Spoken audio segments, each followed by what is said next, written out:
राधे राधे दोस्तों। आप सभी को ज्ञात है कि हमारे मोहन मुरारी श्री बांके बिहारी कितने बड़े लीलाधर हैं। उनको सब कुछ पहले से ही ज्ञात होता है।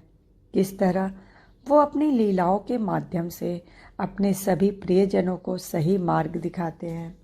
हमारे आज के एपिसोड में हम कृष्ण द्वारा रुक्मिणी की प्रेम परीक्षा का वर्णन करेंगे। आपको ज्ञात होगा कि जब सत्यभामा के साथ विवाह के उपरांत भगवान कृष्ण ने अपनी पत्नी सत्यभामा के मांगने पर पारिजात का संपूर्ण वृक्ष ही उन्हें उपहार में दे दिया और सत्यभामा के अनुरोध पर उसे सत्यभामा के बगीचे में ही लगाया गया। यहाँ कृष्ण को लगता था कि रुक्मिणी इस बात से आहत होगी और उन्हें बहुत कष्ट होगा, पर रुक्मिणी तो ऐसी थी कि उनके ऊपर इस बात का जरा भी प्रभाव नहीं पड़ा। हमारे कृष्ण जी हैं तो स्वभाव से बड़े ही शरारती। वो बात बात पर राधा को सताते रहते थे और वहीं रुक्मिणी के अधरों पर हमेशा ही मुस्कान विद्यमान रहती थी। तो हमारे नटखट कृष्ण ने सोचा कि वो किस तरह रुक्मिणी को सताएं जिससे उनकी रुक्मिणी स्वरूपा लक्ष्मी को थोड़ा नाराज किया जा सके। तभी वहाँ रुक्मिणी की कुछ दासियां श्रृंगार कर रही थीं। उनमें से एक दासी ने कहा, महारानी, आप तो कृष्ण की सबसे प्रिय पत्नी हैं। द्वारिकाधीश सबसे अधिक समय आपके साथ ही गुजारते हैं। एक पल भी वो आपसे दूर नहीं रह सकते और आपके हर सुख दुख का पूरा ध्यान रखते हैं। तब रुक्मिणी ने थोड़ा मुस्कुराते हुए बोला कि मुझे चलना चाहिए, शायद द्वारिकाधीश मुझे ढूंढ रहे होंगे। हम सभी जानते हैं कि कृष्ण तो ठहरे अंतर्यामी।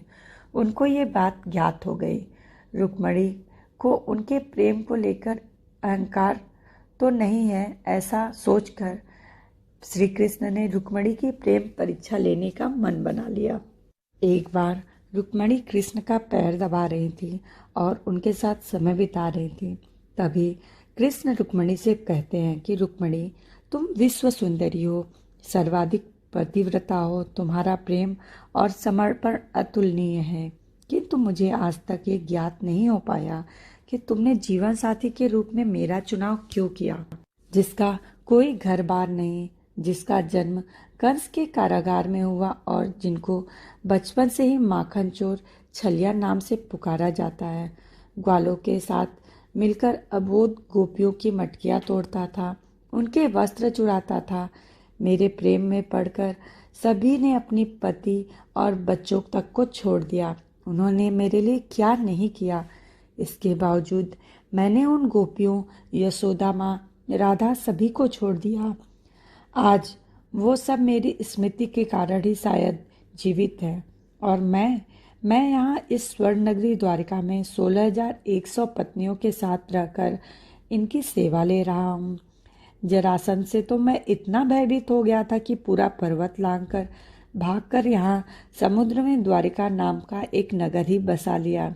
मेरा क्या विश्वास कि मैं सदैव तुम्हारे साथ रहूं ही।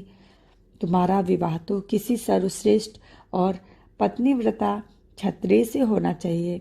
ऐसा सुनकर रुक्मिणी की हंसी कहीं गायब हो गई।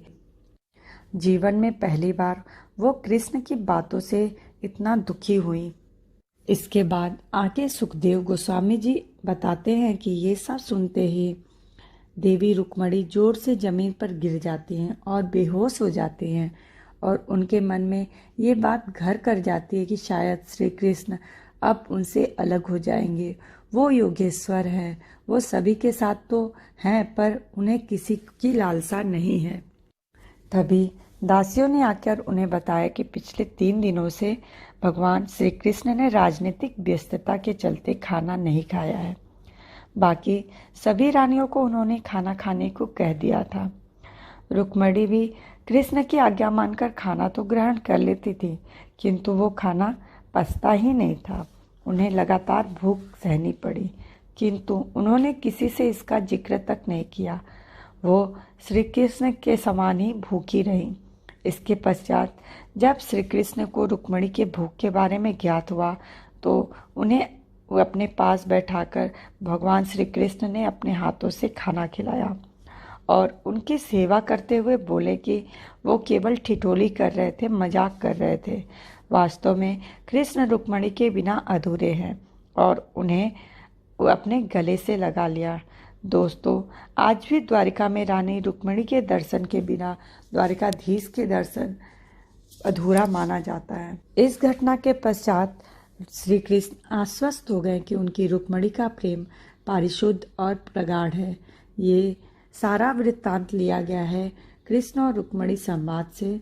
दोस्तों, अगर आपको ये वीडियो पसंद आया है तो इसे लाइक करें, सब्सक्राइब करें, बेल आइकन को प्रेस करें ताकि मेरे नए वीडियो की नोटिफिकेशन मिले सबसे पहले आप तक, और अपने दोस्तों में इसे ज़रूर शेयर करें। धन्यवाद। राधे।